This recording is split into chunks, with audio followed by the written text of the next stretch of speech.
So you have a background in astrophysics, but you're one of the inventors in the workforce planning space. Tell me about that and tell us about Vemo and who you are and what Vemo is. Yeah. I remember my early days working on this that, Well, tell me about that journey. So you obviously moved from the kind of the formative versions of workforce planning. I believe now you've got a fully robust product, even including things like predictive analytics and AI. What does that look like and what does that mean for somebody right now? right now, what we've discovered is that, well, there's so many different drivers of that over the years, of course. So I would have to collapse that down quite a bit. But I think workforce planning is such, it's an interestingly broad area, right? Yeah. The- Well, do so you want to there's, define it? Like, I didn't want to start there, but like I find there's like 100 different definitions of workforce planning. Do you have one, or do you just try to meet everyone's definition? And I know we already talked about strategic versus operational earlier, but do you like I don't know? Do you have a stake in the ground in this? I mean, I think that like, I think people are, I feel like there's some people are somewhat perplexed when they use the strategic versus operational terms.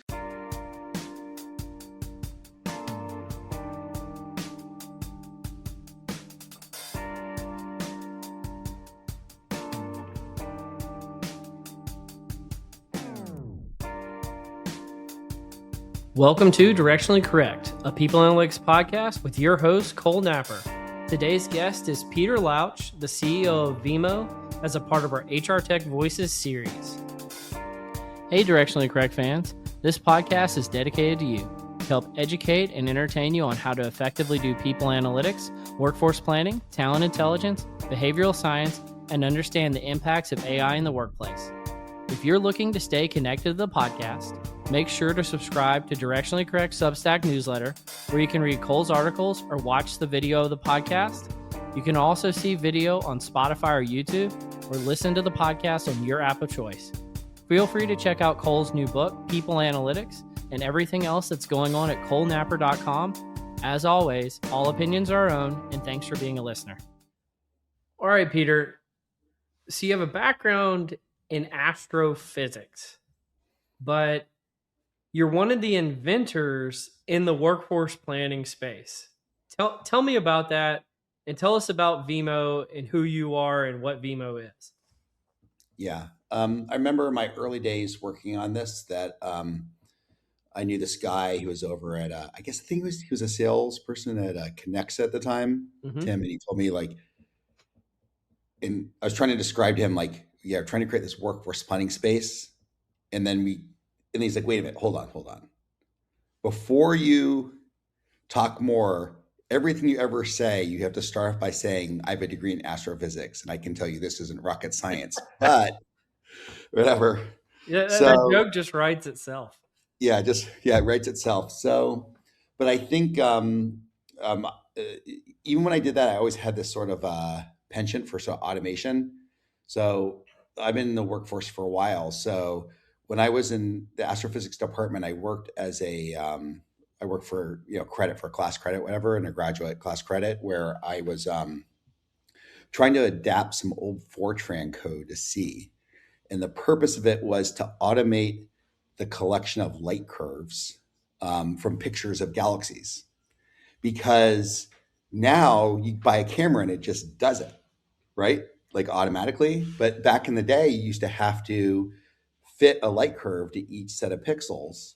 So this process would do that, and it would automate it and run a galaxy through. So the idea was like rather than have grad students spend 2 days working on it, it would work in like 30 minutes. So I kind of think it's like the constant thread through is a sort of like this goal towards automation and taking a lot of people do better things with their smart brains, if you Yeah. will. So are Yeah, you saying Vemo runs on Fortran? Is that what you're saying? that's right. Fortran, baby. Yeah, Uh, but I still sometimes think, I sometimes see those loops in my nightmares. I mean, dreams. I bet. Well, Yeah. so so you guys formed 20 something years ago. Tell us a little bit about that journey and what Vemo offers. Yeah. So the journey was we did start 20 years ago. And we started with a lot of initially consulting during the day. And there's this interesting thing around full cycles where I think a lot of people with tech companies are actually almost looking for some of those things again, where it's like, hey, these planes don't fly themselves type of thing. But I had worked originally at monster.com, or the TMP who owned it. I was responsible for a lot of things that were sort of workforce planning esque. Like we'd have IBM as a customer, and they would say, "Hey, we're running a full page ad just because we want to appear to be bigger than everyone else." And it's like, "Hey, what if we plan for our workforce?" And so people were rumbling about that again because for a while people thought like planning was not a thing to do anymore. Yeah. So then I ended up working for a consulting firm that ended up being bought by Manpower. Um, and I was responsible for building like a theory of everything, in Mhm. terms of, you know, executive recruiting, resourcing, contingent staffing, managed service, and the idea that planning was like this underpinning of deciding like, talent on demand.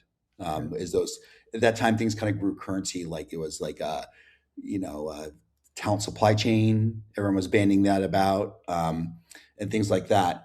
So I did a lot of internal work to build out.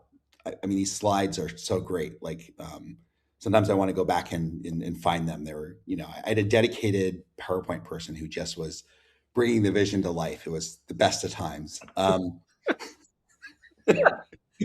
So, but anyway, so we did all this and we talked to big companies, and then I kind of felt like I felt like I was like the Mercedes hood ornament on on an economy car at that time. Like they'd they'd roll me out and I'd talk about the future of work and all these things like that, and then they'd be like, "All right, yeah, we're gonna go with you, but can we have like a penny off?" Type of thing, Yeah. for these big managed service things. And so at that point, then Manpower bought Right Management, and they said this person needs to get to work and build some stuff. Like, what's he doing? This is not a consulting job. I don't understand this. So I started trying to work on something at the time, which was called talent value management, which was working with HR business partners to assist them in the transition from being HR managers to strategic HR business partners. Hmm. And so it was very like formative around planning and analytics, around those areas, around how do you use information and data to have better conversations around that. And so as I got into that area, it eventually became clear that there were not really a lot of technologies for that. Like a lot of people were using maybe like business objects for a lot of the reporting at the time. People were cobbling things together. It was taking forever. And so I made that naive jump, which is like, hey, people have all this data. It's easy to get. Let's create a workforce planning tool. Oh, how naive. How naive, right? Wow. Well, tell me about that journey. So you obviously moved from the kind of the formative versions of workforce planning. I believe now you've got a fully robust product, even including things like predictive analytics and AI. What does that look like, and what does that mean for somebody right now? Right now, what we've discovered is that, well, there's so many different drivers of that over the years, of course. So I would have to collapse that down quite a bit. But I would say um, um, what we found is that there have been these different cycles where this arm wrestling between like strategic workforce planning and Mm, operational workforce planning, yeah. and then sort of like this wave of org design that's kind of coming in between over this period of time. So you are influenced, unfortunately, a little bit by like the topics du jour, if you will. But there's a group of people who really want a concrete plan, and they're planful organizations, that need that plan. If you're a utility, you need that plan to have your rate case. If you're in aerospace and defense, you need a plan that will allow you to properly staff all your projects and get your bids and things like that. And then there are other organizations who are like, I just want to figure out like what my most critical resources are in that Hmm. whole segmentation piece. So what I found was that in the early days, there's a big focus on segmentation Yeah. uh, in critical jobs, and I experienced the point where I feel like I started actually to hate it because, as they say, nobody wants to be a cost center. Yeah. People we would like lose the thread on being planning because everybody would be so upset. Like I don't have critical strategic roles. Yeah. We even have Look, key roles. all the political infighting starts, and then Yeah, everything goes to a halt. yeah. I don't know if you've experienced. I mean, Yes. yeah, Yes, I've yeah, experienced this. The little scar tissue. yeah. Exactly, Scott. So, but now I feel like it's come back into frame Mhm. because the beautiful thing about AI is that we can maybe think like agents. Like not only can we try to create agentic AI, but we can also think that anything's possible. And we can start thinking about like, oh, there's gonna be all these different changes that we need to think about. And we need to start thinking about like, oh, well, what is the criticality of a job? Because people are now really willing to look at it and there's some pressure on them. So is this a job that we are pretty comfortable augmenting? Is this a job we are comfortable partially replacing? Is this a job that's really our secret, Yeah. special thing that we do as an organization that we actually need to do more of? Are these jobs which are capability based, which we can actually discover new revenue streams based upon this core capability by augmenting it? So it really introduced a whole new realm to it around it. And so from a predictive analytics perspective, I guess, which is your question, which I accidentally dodged. You don't have We to answer really, any of my questions, Peter. yeah. This is all about you. But it over a period of time, you really realize that the key to more successful workforce planning is um, faster.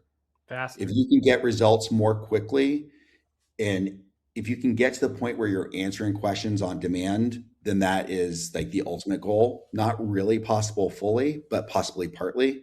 So I think that we thought about like there needs to be a predictive modeling ecosystem. So basically, your classical AI, machine learning, that automatically builds all those forecasts all the time. And there's a big change management piece around it where you're not doing it to be accurate or tell someone what they should do. It's telling them what they most likely will do in the absence of intervention. Mm, And it's a vexing piece because by doing it, you change that future outcome yeah. too. So I'm going to make some assumptions that you've got things like supply side modeling, demand side modeling, gap analysis. You can look to different intervals into the future. You're making kind of, it sounds like prescriptive recommendations for like what to do or what will happen if you do nothing. Right. Is that kind of the core essence of like what a Vemo platform does? That is the core we do at the starting point of what we started. We Hmm. call it like the performa, but then we provide the tools for people to figure out what they should do. Yeah. So, for example, we're working really hard with our partnership with Lightcast to bring in that external data in to help people say, oh, this is unrealistic. Like, we want to bring that to the point of decision making if possible. Like, I'm crazy to think I can add 10 of these special AI hardware, blah, blah, blahs, right? Yeah. So, and that's a hard thing to do because the whole problem, workforce planning and analytics are these sister disciplines because they're trying to do like um, something, they're trying to break down these silos, I think, you Yeah. know? Um, and so you're trying to break down the silo where you say, hey, workforce planning, we're just going to provide this gap. And then later on, recruiting will be looking at external market data and making a decision. Hmm. You're trying to say, oh, what is this? And I think, and you had an article recently on this in LinkedIn. Yeah, I thought I tried to be clever with it. It was called "Make External Data Normal in Strategic Workforce Planning" again. So So with the headline of it, it was like you kind of went for like, hey, you don't even need your internal data. Sorry, guys. But then I think as you filled it in, then you kind of filled in like, okay, there is the internal and external as oh you yeah. read more.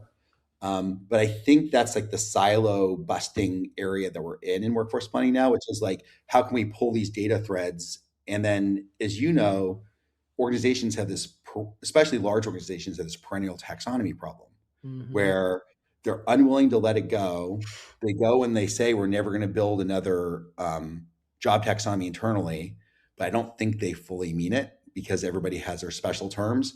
So you have to figure out using AI how to automatically link these things so these outcomes can become sort of more immediately obvious to people around it. You sent me down so many different directions, but I'll just take the last one. Is this where the org design components that you mentioned come in? So, people want to create their own unique snowflake of a workforce instead of just, using some kind of generic taxonomy, and they need to redesign their workforce as a consequence. And that's where Vemo comes into the equation. Or tell me about what are some of what's the trail of breadcrumbs there? Yeah, I mean, I think it can be. I think workforce planning is such. It's an interestingly broad area, right? Yeah. That, Well, do so you want to there's. define it? Like, I didn't want to start there, but like I find there's like 100 different definitions of workforce planning. Do you have one, or do you just try to meet everyone's definition? And I know we already talked about strategic versus operational earlier, but do you like I don't know? Do you have a stake in the ground in this? I mean, I think that like I think people are. I feel like there's some people are somewhat perplexed when they use the strategic versus operational terms Yeah. as a way of trying to box things in convenient containers because like in an ideal system you would have an long-term operational planning that achieved not big S but small strategic input because you'd be capturing strategy more on demand. Yeah. That'd be like that'd be the ultimate point. But because that's so hard, people make this line in the sand where they say, well, strategic is more about like the bees, Hmm. right? Build, buy, Yeah. borrow, et cetera, bot. Um, and operational is more about like the headcount. But the real difference of what makes something more strategic is making it more capability based. And you can decide to be capability based by thinking about your org design. That's like one way. Hmm. Um, if you're a very people driven structure, but if you're a very work driven structure, you're going to need to make it more about like your jobs, tasks, and skills. So, so I think it's just at the end of the day, workforce planning to me is just basically like knowing what you need, knowing what your supply will be, knowing how to modify Yeah. that supply to get there so that you have a gap plan that you can then execute throughout your talent management, processes, if you will. So I think it's like one of those things where I think it's so many definitions because it is actually a simple high level definition around like the demand supply Yeah. gap. Um, and it's all the different siloed needs and also the struggle to do there that cause this sort of complication coming in. Yeah. My definition of it, I think is different, but it's based on that article that you mentioned. Is I showed that Cartesian plane where the x-axis is external data to internal data, and the y-axis is supply to demand, right? And I say the entire Cartesian plane is workforce planning. So you're combining internal supply and demand with external supply and demand, and that's kind of my catch-all definition of workforce planning because I feel like it. There's a talent acquisition version of it. There's a strategy version of it. There's a change management version. There's an org design version, and that's the only one that I found that feels like it's comprehensive to all those things. Yeah, I think comprehensive is good. And I think that's also that makes sense for you to produce like a comprehensive like sort of map of Yeah. this. But then I think then we'll different like a vendor or different people based on their responsibility will sort of like veer one way or another, right? Oh, sure. Towards Well, what I'll even bring people analytics into this. People analytics tends to over-index to internal data, and workforce planning sometimes over-indexes to external data. And the reality is, you need both. right. You need to bring them together. And I think your platform is totally suited for that type of an environment. I'm curious though, what's new in workforce planning? So obviously we've had this like AI transformation, this AI revolution that's going on right now, and you guys are staying on the cutting edge of that. If you rewound the clock to like 2020 versus now in your product, what has changed? Yeah, I think okay, so the big things that have changed are okay, how so one big change that's interesting is that when we came up with this predictive modeling ecosystem, I would say in 2020, people kind of wanted just to like to use the predictions as their Hmm. platform. And now what we're seeing is the user behavior is to want to build more rapidly, more dynamic scenarios Yeah. around it. So it's actually like almost like laying an extra track on it, where it's like, okay, we want that predictive track, but we want to go in and we want to do top down planning where we set the size and the shape of the organization. So we've adapted to provide more tools to kind of think about there being different roles. So we kind of think about like this coexistence. We're Mhm. like thinking a lot about this coexistence of um, strategic workforce planning, operational planning, leaders, talent acquisition, all like existing in this sort of same system. So the strategic workforce planning lead would, bless you, would set the size and the shape of the organization. And Mhm. maybe they would do that through some sort of optimization Yeah. process. They would then, when they're happy with the overall feel, would then release that and then share it with a number of planners who might actually be leaders now, because maybe the leaders can see like this is the vision for the organization. Now you have to see operationally where are you going to have little issues here and there, who then are going to then submit that. And then there's going to be like HR and finance working together in strategy to kind of like review plans and like, are these on targets with these different inputs? And then all those things should reveal into some planning analytics, which are like, this is, our critical segment. These are our top 10 jobs we're going after. These are the competitors who are also going for these jobs. So it kind of brings it to that realm where then they can do sort of the required action planning around it. So I Yeah. think that's the big change, is that, and obviously it's impossible to every little part of that, but we're really sort of trying to say like, how do we handle a sort of ecosystem of planners who have these different needs? Um, so that's one thing. Yeah. Yeah. Why is workforce planning so cyclical? And why is it even, cyclical? What industries are focusing on it at a particular time? Yeah. I mean, the cyclicality is, I think that's the most difficult question you've asked me so far, because we go out and we say, hey, only 15% of people, like we went to the Gartner Symposium, where we're like, hey, Gartner says 85% of you aren't doing this Yeah. very much, right? Um, and And then all so of a sudden everybody will want to adopt it. And then there'll be this massive shortage of talent in the space, which is ironic because you needed good workforce planning to have good workforce planning talent. I know the joke's not lost on anybody there, but you get this shortage, and then all of a sudden, fast forward 3 or 4 years, no one cares about it anymore. And it's like, or it's not that no one cares, it's like it finds a new home in the organization where one team used to own it and another team will own it, and then they take a completely different model to how they're deploying it. And it's always like it's in this perpetual state of like recycling. yeah. Well, I think one, okay, so I think it's like a multitude of factors, but I think it's because it's something that people actually are doing some form of planning always. Yeah. So it's sort of like a myth that it's a myth that 100% of people aren't doing it, but they're Sure. just doing it in a very distributed or very centralized way.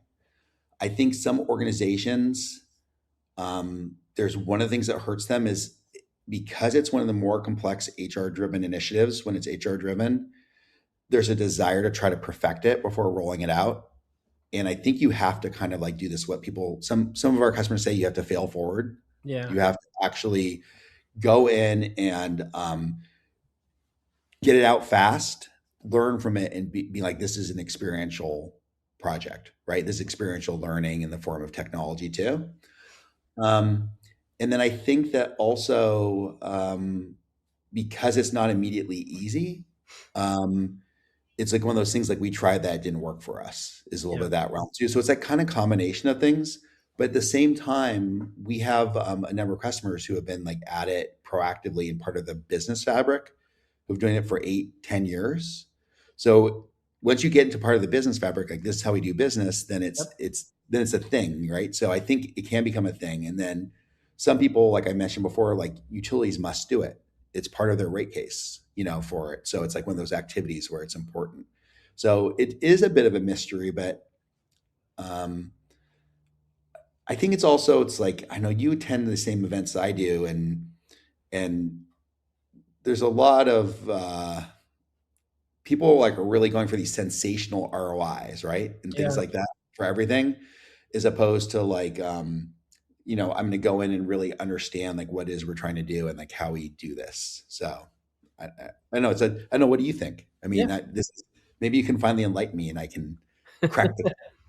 I think it follows. I got into the field post 2008, and I feel like in some people's mind when they're talking about your point is well taken. Organizations are doing workforce planning whether they define it as that or not. Like they're making plans, they're executing upon those plans, they're redesigning their workforce, they're looking at what they need to hire for. Even if it's just a basic headcount planning, they're doing it, right. But when they come in and they try to institute a workforce planning methodology, especially strategic workforce planning, usually it's coming off of either a time of the need for layoffs or a time for the need of strategic disruption, which this is why it's so hot right now, in my opinion, is you coming off the heels of a time of layoffs, and AI workforce transformation is disrupting workforces everywhere all at once. And so every organization is looking under every rock for how can we implement workforce planning to help us make these adjustments. I don't know, is that what you see going on? Yeah, actually, you made me think of something that I thought for a long time, which is there's like the remodel versus prune. Yeah. So, like, in essence, if you're really deep in workforce planning, you realize that it's like this prune methodology that you do all the time, doesn't require this sort of vast remodeling.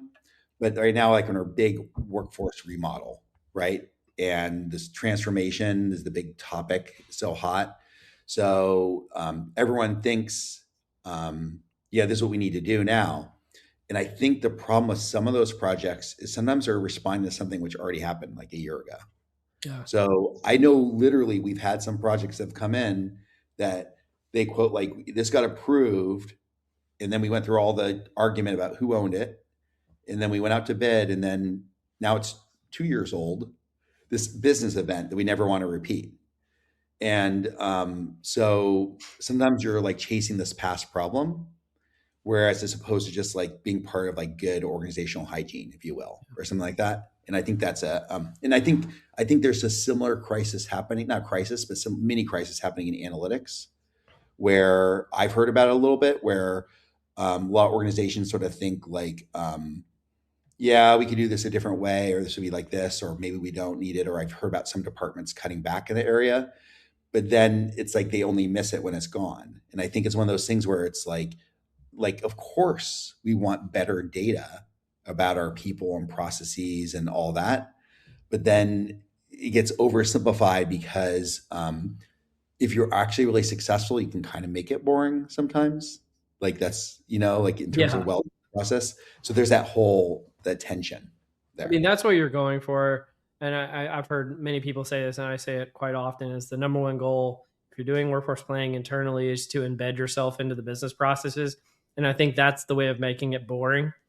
But it brings up a good question, which is, who are the teams that are working with Vemo internally?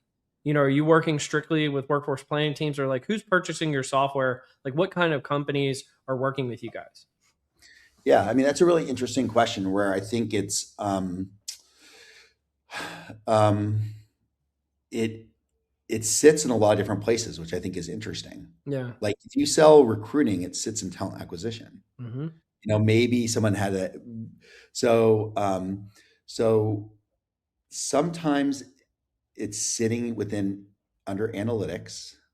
Sometimes it's sitting as like a joint project between finance and HR in order to make it more effective. Sometimes there's a specific workforce planning lead, but they have like no support whatsoever. Yeah. And then they're supposed to be leveraging HR business partners. And sometimes it sits in IT. So it's sitting in a lot of different places as it matures out there. So it's not inherently clear from organization to organization where it is, but it is if it had one most natural home, it's sort of like a offshoot of sort of like strategic HRIS, if there is such a term. There's sort of, I don't know if there is such a Oxymoron.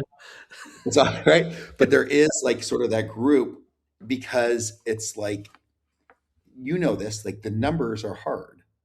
Um, and so people want to like, hey, can we just take care of that in the basement someplace? That stuff Yeah. around it, and so we can get these really beautiful reports on things like that. So it sits in different places, but in the really successful implementations, the project was always like top of the list for the head of HR, the finance, and even the CEO. And a lot of times the initiative comes from the board. So the board says, we're hearing a lot about AI. Hmm. Our workforce is not ready. We need to become either a skills-based organization. They'll probably start saying we need to become a task-based organization soon. They're not saying that quite yet. I don't think boards are. We I need don't think workforce. you're ever going to hear people say it just because I don't think task is a way that normal people talk about work. But I think Yeah, they're going to, I keep latching on to this term work intelligence, I think is going to be hot because everybody understands intelligence, everybody understands work. And I think that's what they're going to mean when it's like task based work as we go forward. yeah.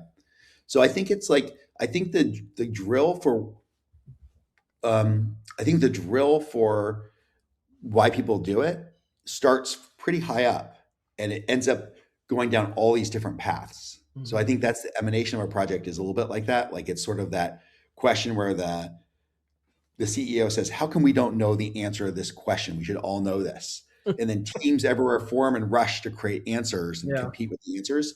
And I think that's how things start. And then either an organization has a mechanism for how they do HR. They have like an operating principles and platform for how they do work, and then it becomes really obvious where it sits.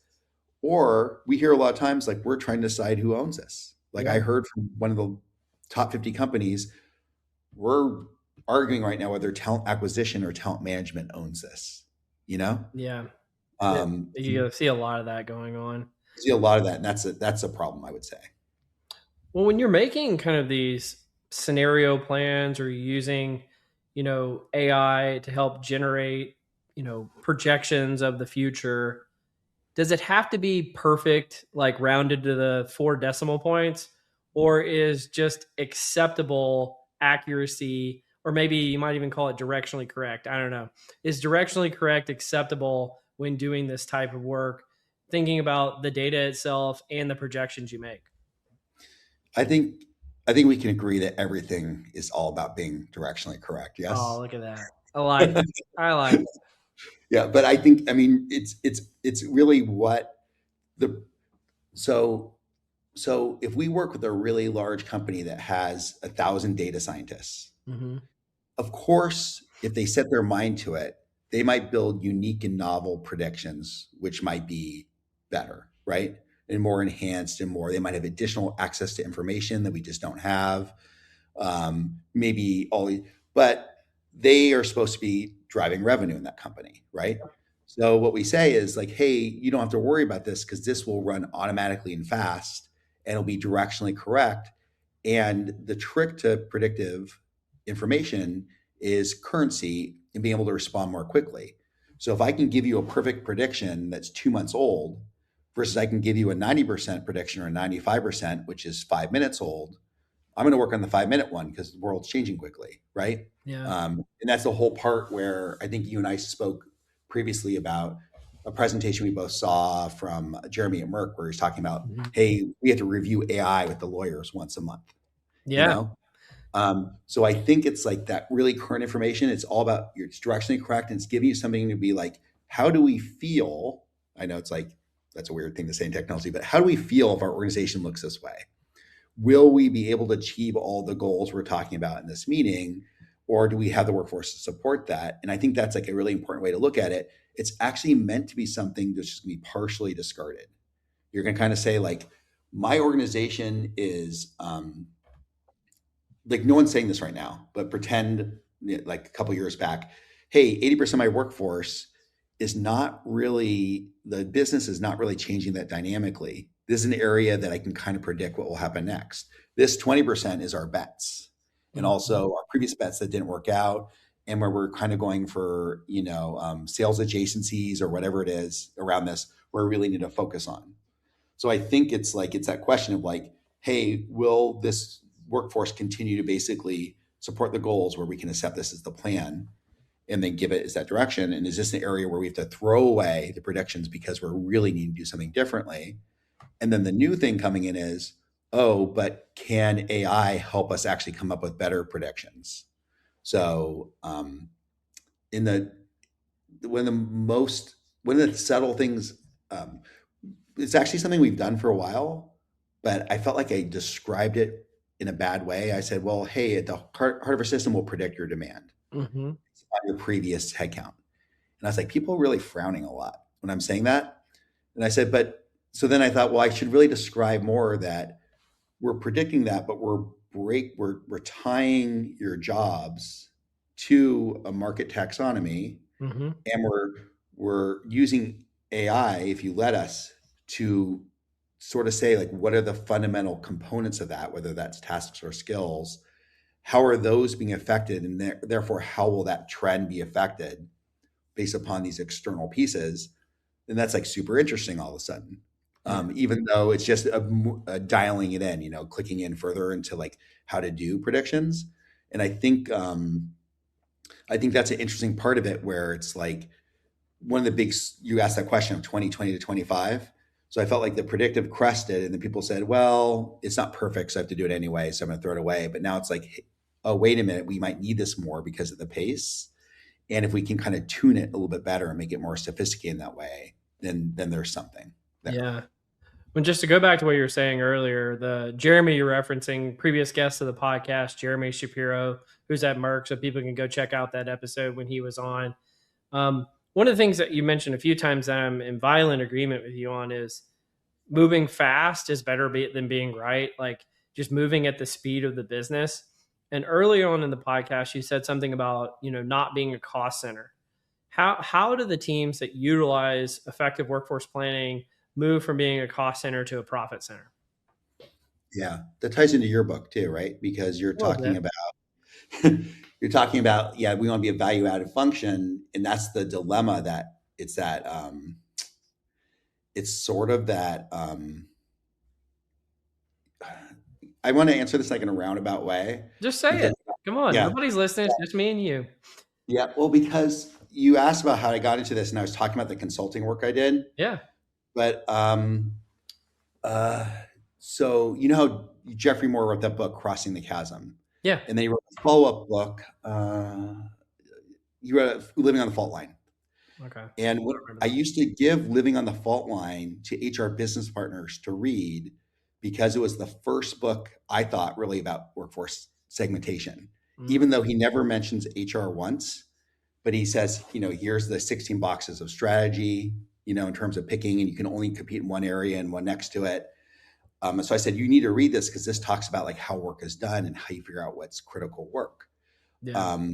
And I think the issue beyond it is you have to like reject that framework like, oh, it's bad to be a cost center because there's still things which are critical to do that and create success. And if organizations ever got to that whole point of like true mobile talent, Yeah. where you could move around, you could do a great job being a cost center, and then that would allow you to do a great job being a profit center.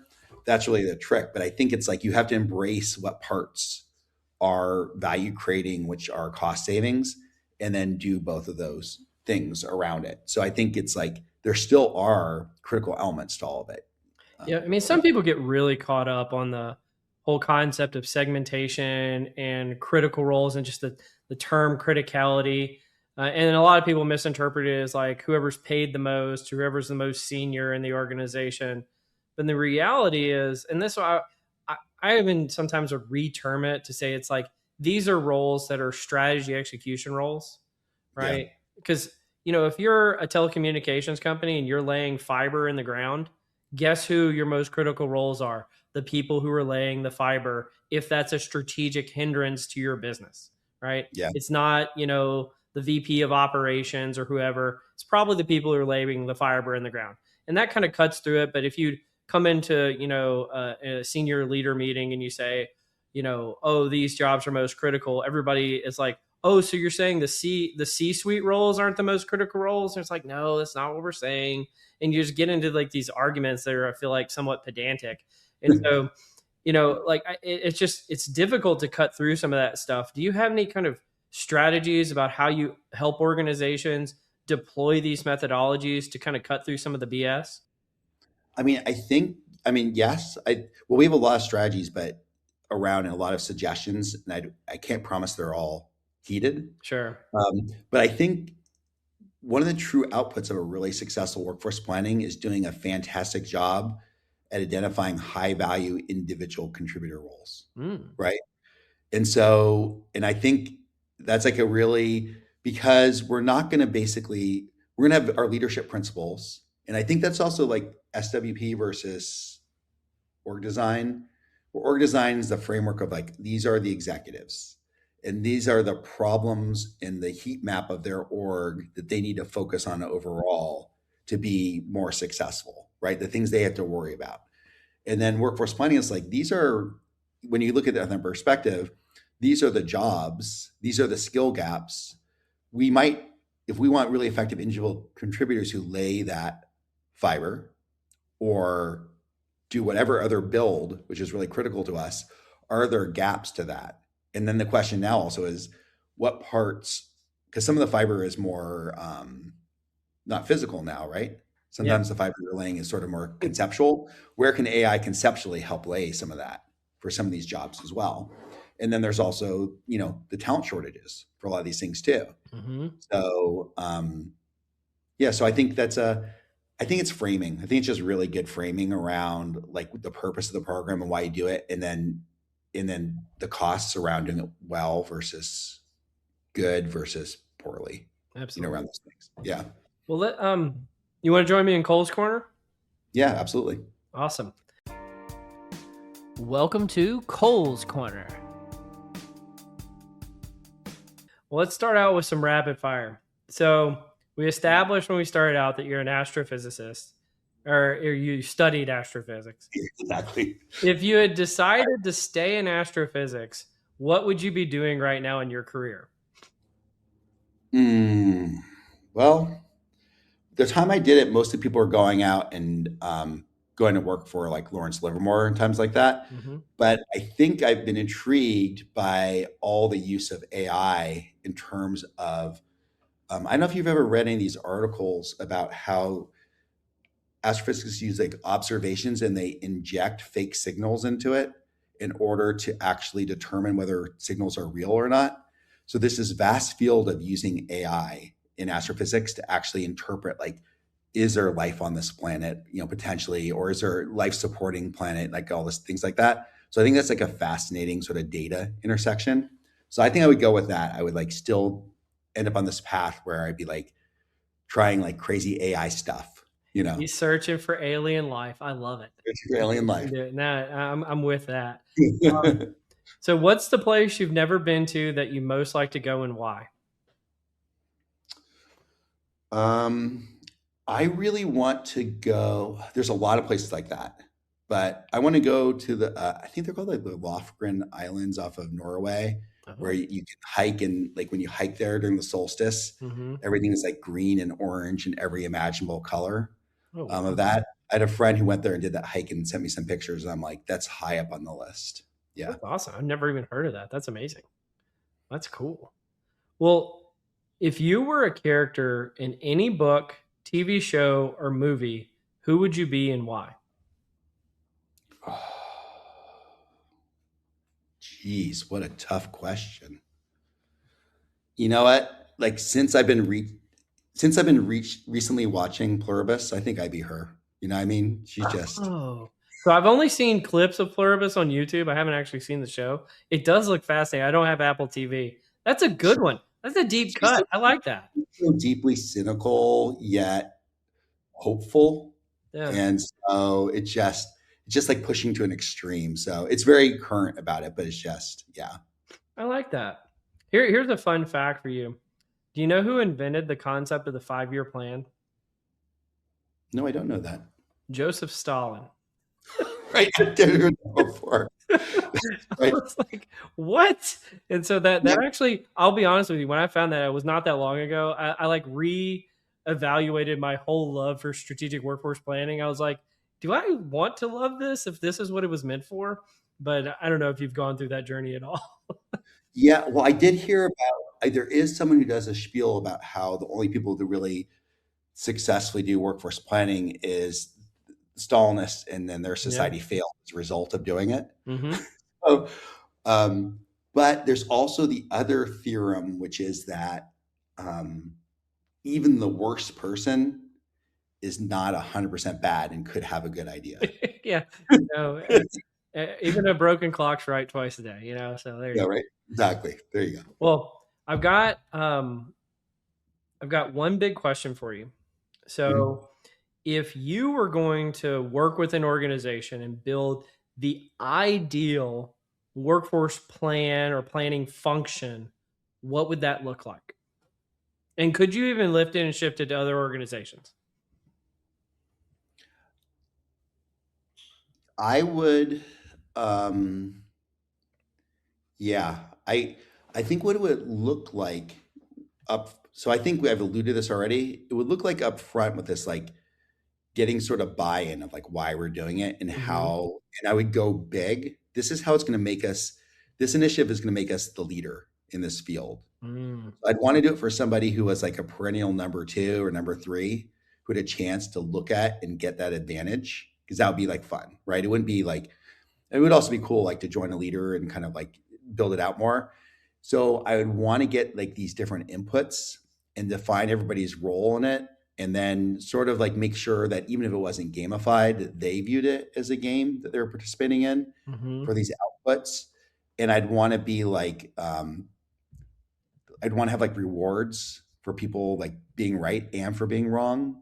Like being spectacularly wrong should have some things like that because it'd be like a learning thing. And I think I would do a lot of the stuff that is done today. I would like power it with data. Um, I would get the organization to abandon like 80% of its job taxonomy, but maybe keep some of the special stuff that's very specific to it and be like Mm-hmm. more market specific. Like I would give them a hybrid. Like the whole idea of the 80-20 rule, I'd be like, what 80% can we just throw away? You know what I mean?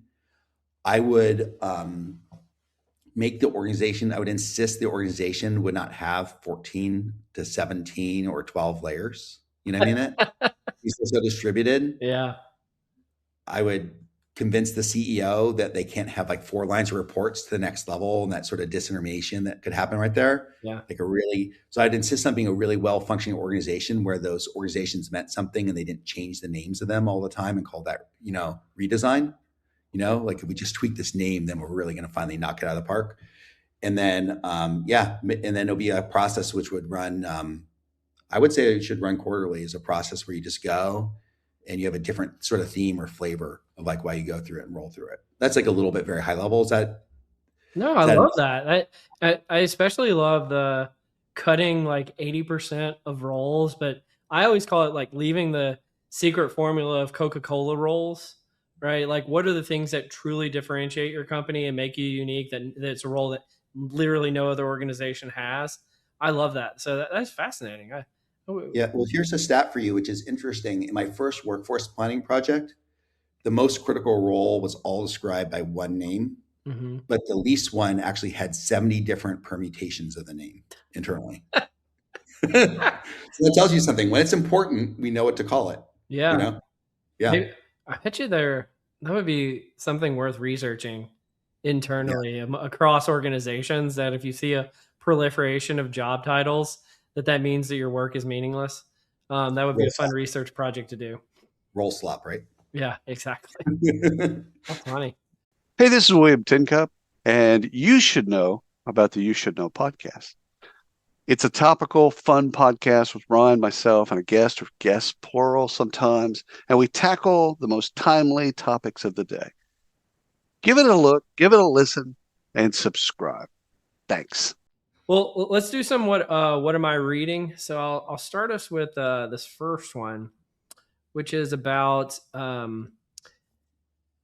John Maynard Keynes, probably the most famous economist in 1930, predicted that by the year 2030 that we would be doing about 15 hours of work every week. So not the standard 40-hour work week job. So this is from a LinkedIn post from Tim Ballard, who's showing some research about the number of hours that the typical worker works nowadays. And so, what they show in this research is that the 40-hour work week of 40 hours plus seems to be fading, and that more workers are working between 31 and 40 hours per week now than have in the past.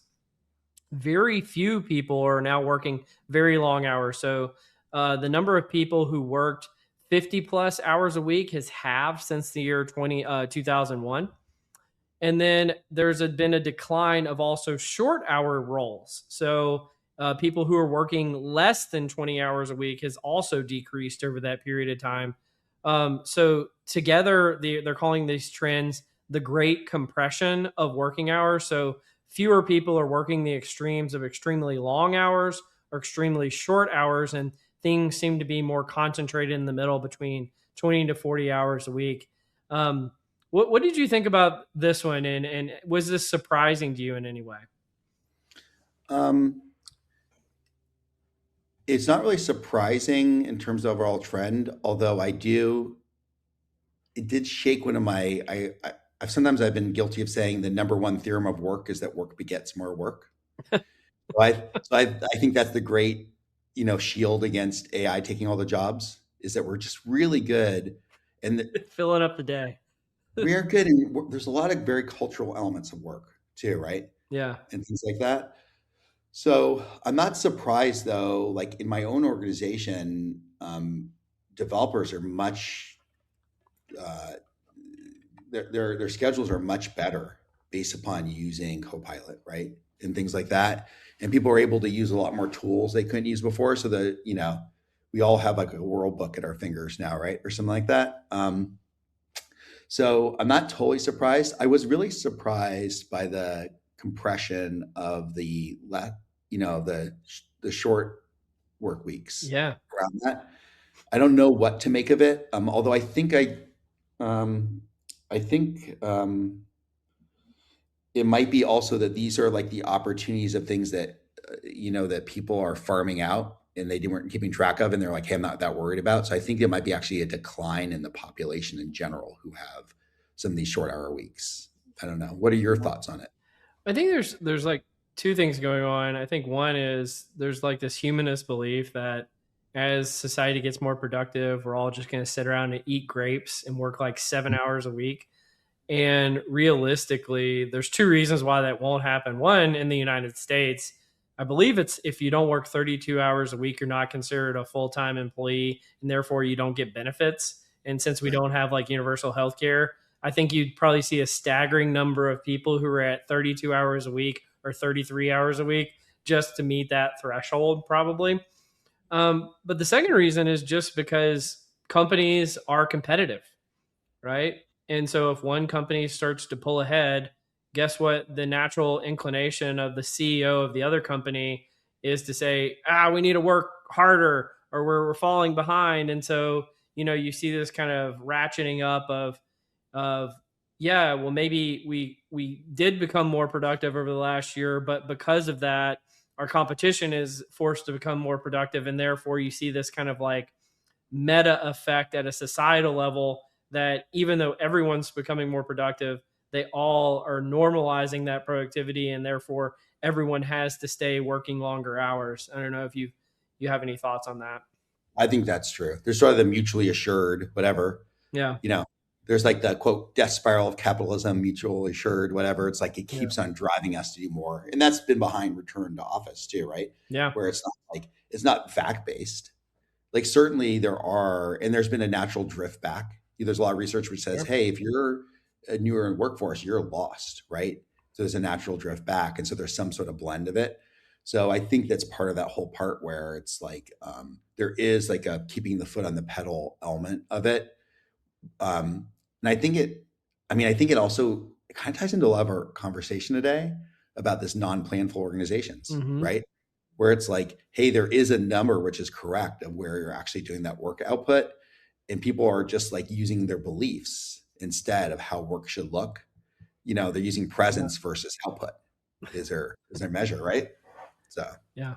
All right. Well, let me hit you with the next one. I saw this article and I was like, Peter's going to love this. And so, recent post by Damiano D'Urso, I think is how you pronounce it, about bees and strategic workforce planning, how swarm intelligence can guide people decisions.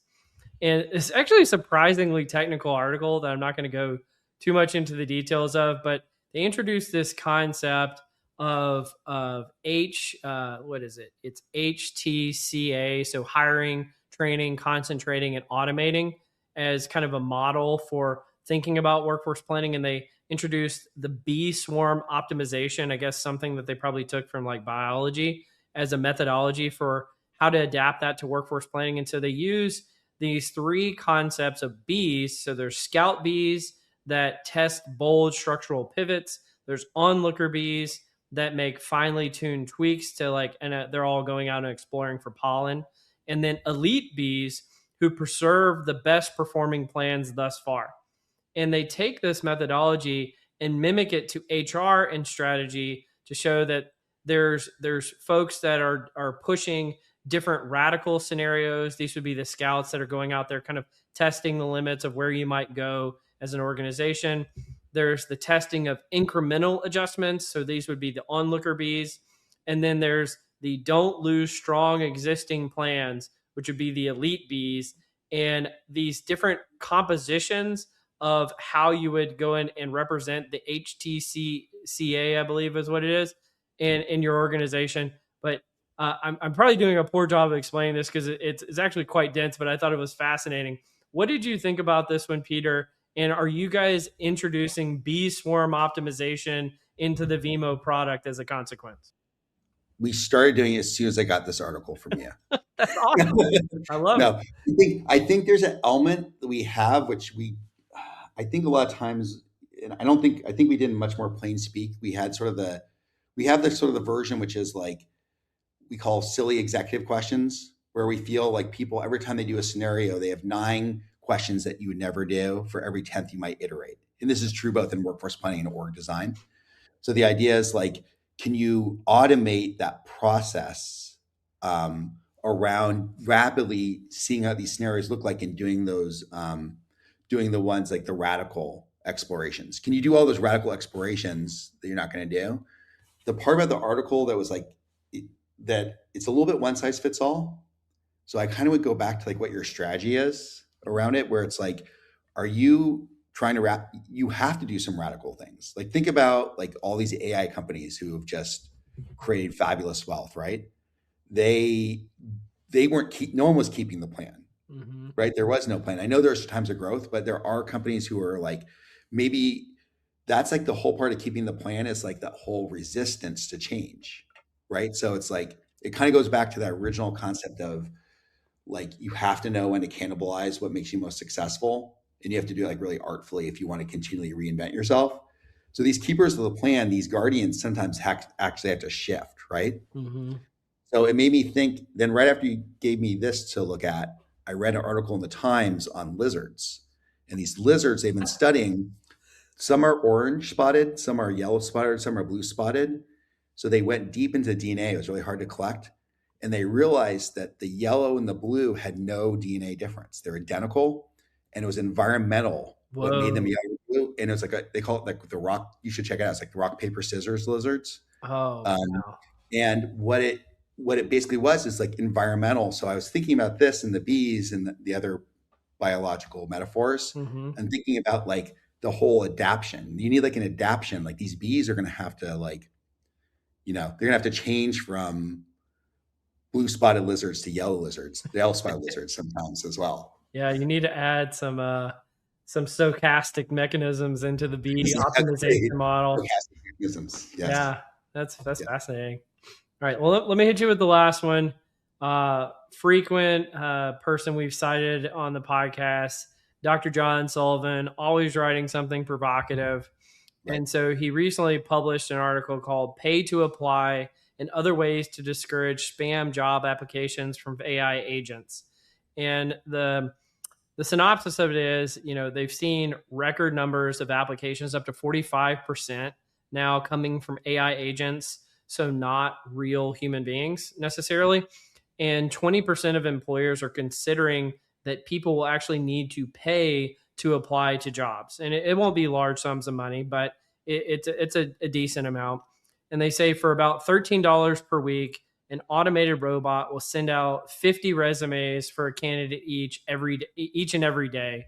And this is becoming increasingly popular. And so this is really creating somewhat of a crisis for traditional, job boards and open applications. And what Dr. John Sullivan recommends is that there's really three things that you could do about it.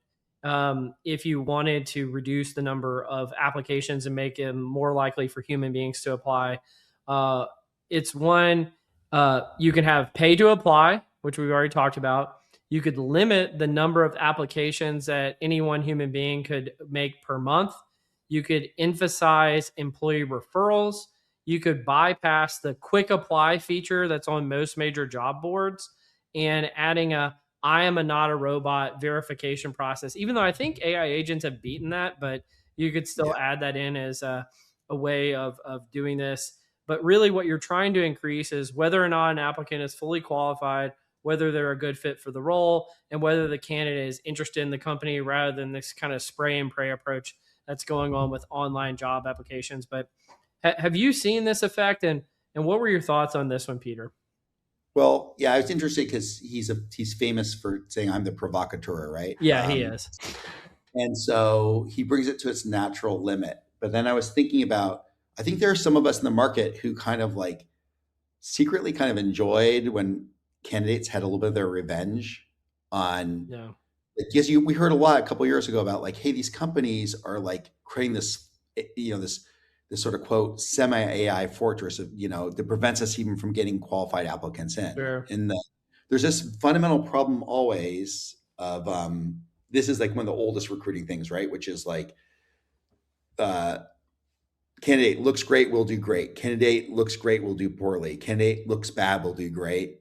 So there's always that 4-box model. Yeah. The type 1 and type 2 error, essentially. Yeah. And so I think it's like the whole issue to me, like this one, the most tied almost the most back to like the non-planful organization, right? Like you create this problem because you don't plan, you create a requisition that may or may not be filled. Like we have these stats in workforce planning, like less than 50% of requisitions are ever filled that are created because there's some process and there's some silo where people are allowed to like, oh, I have to fill this. And then it kind of gets to the point where it's like, oh, we can't afford it after all. We didn't plan, blah, blah, blah. So it may or may not be filled. It may not be stated correctly what the job even is. And you don't actually have a plan of like, what's the talent we need? And if you had the plan what the talent you need, you could then see what can we fill internally. And then you could actually build those pipelines and have like more of like a fair system for bringing people in. So I think it speaks to like, I know it's sort of like the symptom, right, of this sort of like unfair system we've designed. And so that's why I like to say, even though like I've been accused a lot of times of being like, hey, you're in workforce planning, you're part of the Bob and Bob community. But in essence, it's like Bob and Bob community. I'm what does that mean? Office space, Oh, okay. Yeah. But it's like Bob's. Yeah. So, but essentially, workforce planning could allow you to become a more fair organization. Yeah. It could actually, it could be great for your employer brand in that way. So I don't profess to actually know the solution to this. I assume that people will just build better screeners. It'll be like the back and forth around this, but really there's a way out. There's a path out. One of these, talent acquisition platform companies is going to build some kind of screen, whether it's not the I am not a robot, but something that, just like they do to prevent web scraping, they'll build some kind of thing that doesn't allow mass applications at some point, I suspect. But until then, this is the irony of it. I thought this was the logic was a little bit flimsy. If somebody's willing to pay $13 a week to use an AI bot and we want to charge a few cents per application, I suspect it's probably going to add up to about $13 a week to apply to all those jobs. If they're willing to pay for the AI bot, why would they not be willing to pay to apply to jobs? And, companies are going to start using this as like a way of charging people to apply. There's something oddly perverse about that, in my opinion. And so like it just seems like a bad model all the way around. And ultimately creates a bunch of unfairness issues that I think we could all see. But like this just seems silly. I think there could be a little gag on it. It's like head of HR asking the head of recruiting, like, so how much money we made on applicants? Yeah, This it creates a perverse incentive. It's trending down. You better get some more job adverts out. Yeah, it goes from 1 cent to 5 cents to $1 to $5 to apply to a job, and all of a sudden, you're now just making money off people applying to jobs. You're like, I thought that was what college was for. Darn it. Well, and there's some kind of equilibrium where if you make the fee to apply to the job high enough, no one will apply to it. And then in the limit, what does that look like? And so I don't know. It's a fascinating thought experiment, but I think it's bad in practice, frankly. But yeah, but it's a good one. These fascinating experiments are the way to plumb the extremes, right? Absolutely. Well, I think you had something you wanted to talk to me about in terms of like, what's going on with workforce transformation. Did you want to talk about that before we wrapped up? Yeah, I just had a sort of question for you that I've been asking about, and not everyone's been appreciating when I ask this question, because I was thinking about transformation. It's almost like it's like a time of great duress and radical evolution, right? So everyone's talking a lot about workforce transformation. Yeah. And it's a time of extreme change. And then I've observed from my peer vendor group, or whatever that might mean exactly, that everybody's like trying to become like theory of everything, right? Yeah.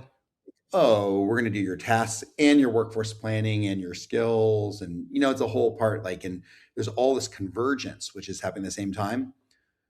But in transformation, specialization is what wins usually, right? And, if you take we had the biology example, right? Bees, lizards, now whatever this is. So how do you is it possible? Are people making the wrong idea right now that it's convergence is great, like when things are sort of stable and you kind of like assembling everything, but like what kind of market are we really in? Well, I think you've identified it. This is the way I've been putting it, because I saw 2 different research studies a few weeks ago. I saw them like back to back with one another. One was from the CHRO Association. It showed like something like 80% of CHROs were looking for case studies about how to do workforce transformation from other companies. So essentially they could take what that other company did and copy it and apply it to their organization.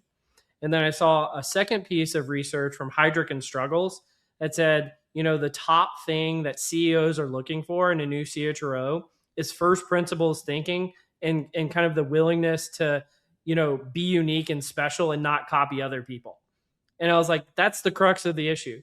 CHROs are looking to copy everybody else. CEOs don't want them to copy everybody else, and they want them to be specialized and focus on what's kind of the unique value proposition and the workforce associated with that for their organization. And fundamentally, HR is at that nexus point.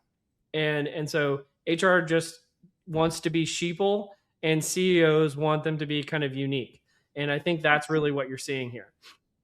Yeah.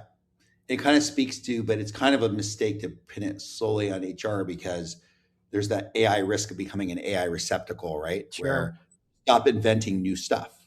Yeah. You know what I mean?